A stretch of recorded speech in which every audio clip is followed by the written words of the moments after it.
Guys, welcome to the I Love Seaville show. My name is Jerry Miller. It's great to be with you, and we're very excited to welcome this gentleman, Brian Wimer, the Wizard of Ix. This guy, one of the visionaries, I'm going to say the visionary behind the Ix Art Park and what I call the most, I think, fantastic piece of Charlottesville property that is doing the best for the city of Charlottesville from celebrating everything that is great in this community is happening at Ix Art Park. So we're going to talk about that with Brian. We're first going to thank Greenberry's Coffee for over 25 years. Sean and Roxanne Simmons, two locals from Charlottesville, have built a global business. I mean, Japan, Qatar, Saudi Arabia, Oregon, Washington, all from Charlottesville. Greenberry's Coffee at Barracks Road, thank you guys. Brian, you are an eclectic, Renaissance, well-traveled, well-perspected individual.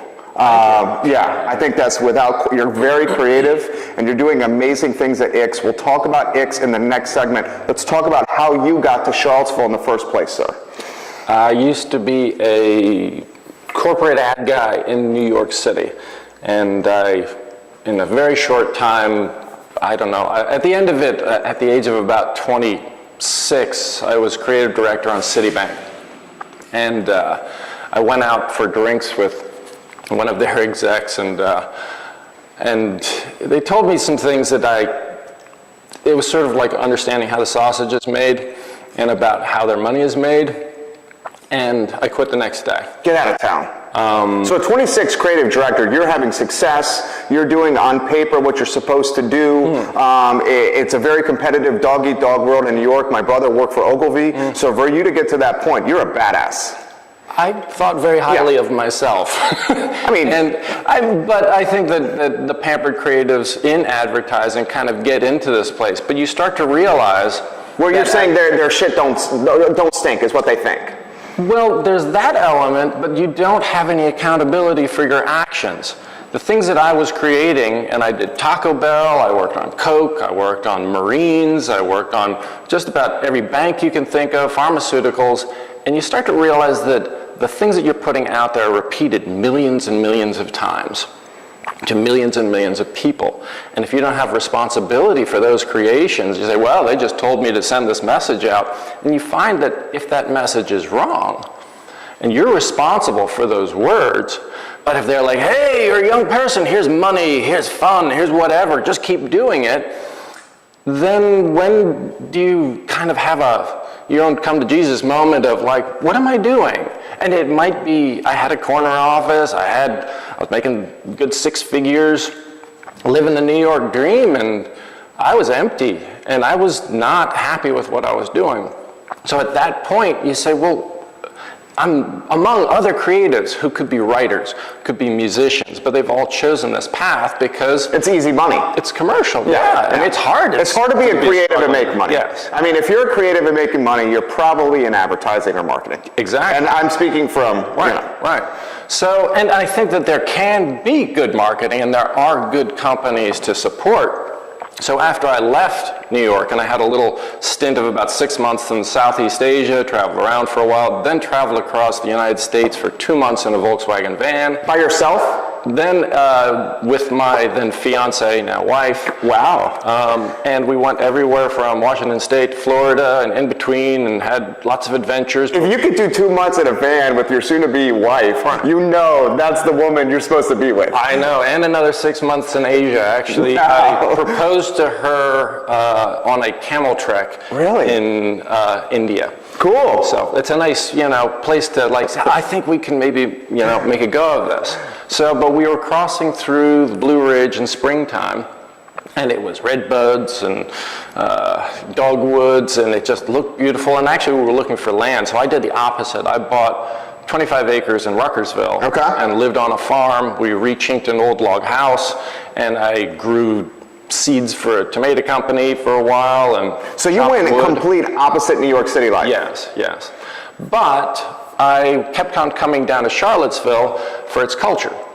So I'd come down here for the film festival and come down here to go do yoga and come down here, and I just kept on coming down 29, and finally we just said, let's just move to Charlottesville. So we've been in Belmont in about 3 different houses for about the past 20 years or so. Okay. And I've definitely seen Belmont as it's evolved. Sure. And I live like right now in an interesting corner over by the Bridge PAI, across from Quality Pie. You got the I used to live on Little Graves. Yeah, I'm on Little Graves. Oh, you're on Little Graves? Yeah. I was second house on the left. Oh, yeah? On Little Graves. Yeah. I lived there for 2 years, Yeah. two of the best years of my life. And it's a great Walk to street. everything. Because it's so narrow, the two cars can't pass at the same time, so safe. I call it like the street of negotiation. Yeah. You actually, it's a very European street. Yeah. Because you're like, oh, somebody's coming, I'll wait. Where we live in this auto-centric culture where if you're in a car, you have all the rights. You know, I can drive here and I'll have this parking space and whatever. And to me, I think that this is too much of an auto-centric culture. Of course. And I emulate a lot of my travels. I go to like Amsterdam or Copenhagen where bicycles rule.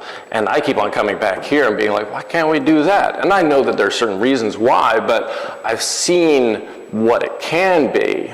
And so I often advocate for those elements of life that really change not just how you're going to get to work, but a lot of your mindset, it's your quality of life, even changes your health. Well, I honestly think, and you may disagree, I think you're going to agree with me here. I think at one time, suburbia became cool because the downtowns and the center of cities started to get decrepit and unsafe. So folks started to move to suburbia for safety and better schools and for more land and for bigger houses and for quality of life. I think what we're realizing now, folks that are our age and younger, that we want to be where the action is. And our quality of life is better spent walking or riding our bike to Ix Art Park as opposed to having to get on the bypass, go down 64, get on 5th Street Extended, and backdoor our way to Ix and spend 20 minutes driving there. Well, what you said before was kind of the pitch. That was the ad. To your wife? No, that was the pitch to America for the American dream. That was the post-World War II bubble that we lived in of affluence. We had bombed every other industry to smithereens. Our auto industry was the only thing left. Right. So we were rocking. So everybody said, we can have wealth. We can have a house in the suburbs that looks like a mini farm and a giant car with fins, and everything was bigger and bigger, and you can have a vacuum cleaner that goes up your steps and whatever. But that was the pitch that we're still perpetuating to this day, that this is the lifestyle you can have. And again, it's a lie. And that's what I learned in marketing in New York, that we were just pitching something that nobody can attain, right. Essentially pitching discontent. Sure. Saying that you're not happy, you're not as good looking or as fit, yeah. or you don't have, the spouse that you should have, and the way to get there are these is this products. promise. Yeah. And that was, and actually we're living in the midst of some of those mistakes. I got involved a little bit civically with the Belmont Bridge when they were doing the redesign. And the point of the Belmont Bridge was that was this mistake of this Eisenhower era thing of, if you look at it from the top, it looks like a little smidgen of highway that just sort of fell in the middle of the city, because you go from like a 2-lane road and a 2-lane road into a 4-lane weirdo thing with rails on the side of it. You're like, what is that? They were anticipating that those ends were going to be met by a highway. Because who wants to live in the city? Right. Let's get out into the suburbs and live the life. Well, guess what? That never manifested. And the highway never did, but that smidgen of highway stayed. And when they were going to replace the bridge, they just said, let's do that again. Yeah. I'm like, and for me, again, don't repeat your mistakes. Right. Learn from history. So what context do we live in now? Or, better still, because our context now is very auto-centric, sure, parking lots, whatever. Let's imagine how we're going to live 20 years from now, 50 years from now, 100 years from now. Are we going to need parking lots? Probably not. No. Are we going to need more roads? No. Probably not. Right. Most cities are actually going to this more pedestrian, more bike-friendly. It's going to be a public transit, shared transportation, walking and bicycle world. And if you do have a car, it's going to drive itself home. Right. And if you do have a car, you're probably not going to want it most of the time. It's going to be an inconvenience. Right. And I totally agree with what you're saying. In the 20 years you've lived in Belmont, you have seen ridiculous change. You have, and there has been, there's one unfortunate, there are a lot of, it hasn't necessarily gentrified so bad. The housing prices are getting astronomically Which is weird. good for you. You're an for owner. the individual owner, right. But for the people who live there and Right. have lived there through generations, they need to stay there too. And I think that the city grandfathers them in, and there are certain tax breaks that you can get if you are within a certain income bracket so that you don't have to, so that your tax won't force you to go. Yeah, he's basically saying, guys, in Belmont, there are still old school, like the OG of Charlottesville living in Belmont that now are having to pay taxes on a home that might have an assessment of $500,000 and their income level does not match what the tax assessment or tax exposure is. And he's totally right about that. I'm going to play devil's advocate with you. I enjoy our conversation because you're a deep thought out person. The increased property values mean you and your family have more equity in your home should you choose to move, and you've moved 3 times in Belmont, and I'm sure the 3 times you've chosen to move, they weren't downgrades. You didn't choose strategically to move to a home that was less? Right. Actually, we did move into a smaller place once. We started out in the place that's actually the Southern Crescent now. Okay. Really? That's a great spot. Right. Yeah. So, and when we 2000 or 20 years ago? Yeah. That's awesome. That you bought that? Yeah. Cool. Did you do reno on that? Yeah, we did a lot of, we had to take off, like it had aluminum siding on it. It was a duplex rental, I think. Really? We kind of unified it back as a family home again. But at that time, too, when we moved in, 2 doors up was doing a lot of the drug dealing in town. Right across at Fitzgerald Tire, every night there was a group of kids who would like throw rocks at like cars and deal drugs, and we were just like, what? Where did we move? I just came from New York City. I saw stuff in Belmont that I had never, one day I like walked out in front of my hedge, there was this large bleeding man. And he looked at me and said, can you give me a ride? Right. And I was just like, where did I just go to? This is Charlottesville. I saw super sketchy stuff in that alley down Little Graves in like 2001, 2002, like people peeing and doing, bad stuff. Anyway, I don't mean to interrupt you here. So you had a great home in Southern Crescent. Right. So we're there, and actually, one of my daughters was born in that house. We did a home birth, and actually in the dining room there we had an inflatable tub, and so we were there. We realized, and actually, like being next to Fitzgerald Tire, which is great if your tire gets flat and whatever, but it wasn't so great if you were always, right next to the place that's, there are certain pneumatic devices and things like that. We're like, and we always wanted to go look at Belmont Avenue, which had all the beautiful trees.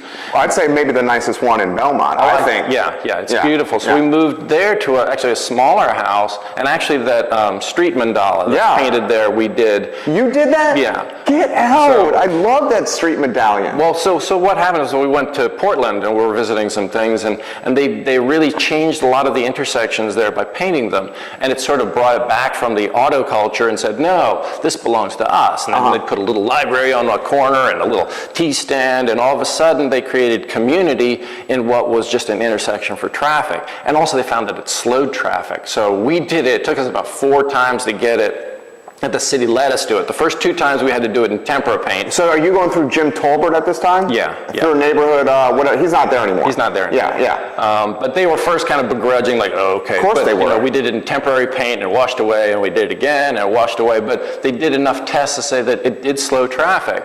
And so I think the 3rd time we did it like in house paint. And since then, when they've had Belmont block parties, they repaint it. And it's great to kind of walk by there and be like, oh, it's still here. That's so cool, dude. Yeah, we did the other one too with TomTom outside of Fitzgerald Tire. You can still see some of the remnants.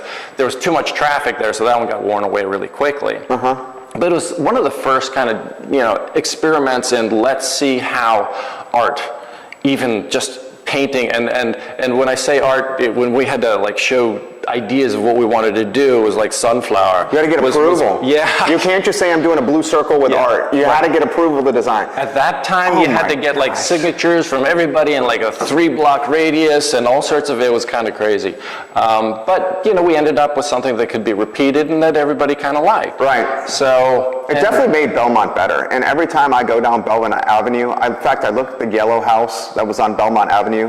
We did not get it by there, but I think that's one of the nicest streets, and I think living in Belmont, I think it's still the best neighborhood in Charlottesville. I mean, you can make a strong argument for North Downtown, but I think the difference between North Downtown and Belmont, while North Downtown, maybe the lots are a little bit bigger, maybe the price points are a little bit higher, you're not as close to as much as you are in Belmont, and Belmont still is more eclectic and culture focused, where North Downtown is a little bit more suburban-esque. Belmont has a strange distinction of being its own neighborhood that kind of fulfills some of its own needs. I mean, it's its own ecosystem. Yeah. So, and there were moments I remember going to La Taza, listening to jazz there, and one of the owners would come by and just put their hand on your shoulder. Melissa. You just belonged. You were part of the community, and block parties, and a lot of different neighborhoods have that, but we also have the stores that kind of unify, and they used to like furniture stores and I think a bunch of car auto body stuff, like body shops and stuff like that. But now with the restaurants, starting with MAS, the local, right, all that kind of stuff that really ties it together. And now on its periphery, you've got community bikes, you've got the bridge that has always kind of really held down that other corner. That you're like, oh, my needs. And actually, we used to have over in Carlton our own grocery store. I remember, Kathy's Produce. Yeah. And the loss of that is unfortunate because now, I mean, and I think that we need a lot more grocery stores within walking distance. Because, to go travel all the ways, you got to get in your car, go to Wegmans, go to wherever. And they've got everything you've ever needed. But I go to Market Street Market. Yeah, Raphael's place. Right. He's doing a great job right there. Let's go to break. We're going to thank Greenberry's Coffee and Sean and Roxanne Simmons, also Interstate Pest and Service Companies. I love talking to this guy because clearly he's passionate about Charlottesville like I am. And we'll come back and we'll talk about these topics. What he thinks about the future of Belmont is, how Friendship Court and the Garrett Square piece of land is going to be integrated into the future of Charlottesville's downtown pedestrian corridor. I think we all see that Court Square and Ix Art Park will be connected with Court Square and Ix being the bookends. How he and his team have taken the Ix Art Park and made it the premier spot for events, festivals, fun in Charlottesville. Yes, surpassing the Sprint Pavilion. And I'm going to catch some shit for that, okay? We're going to go to break. We're going to come back in 30 seconds. Thank you guys for being with us. Stay tuned.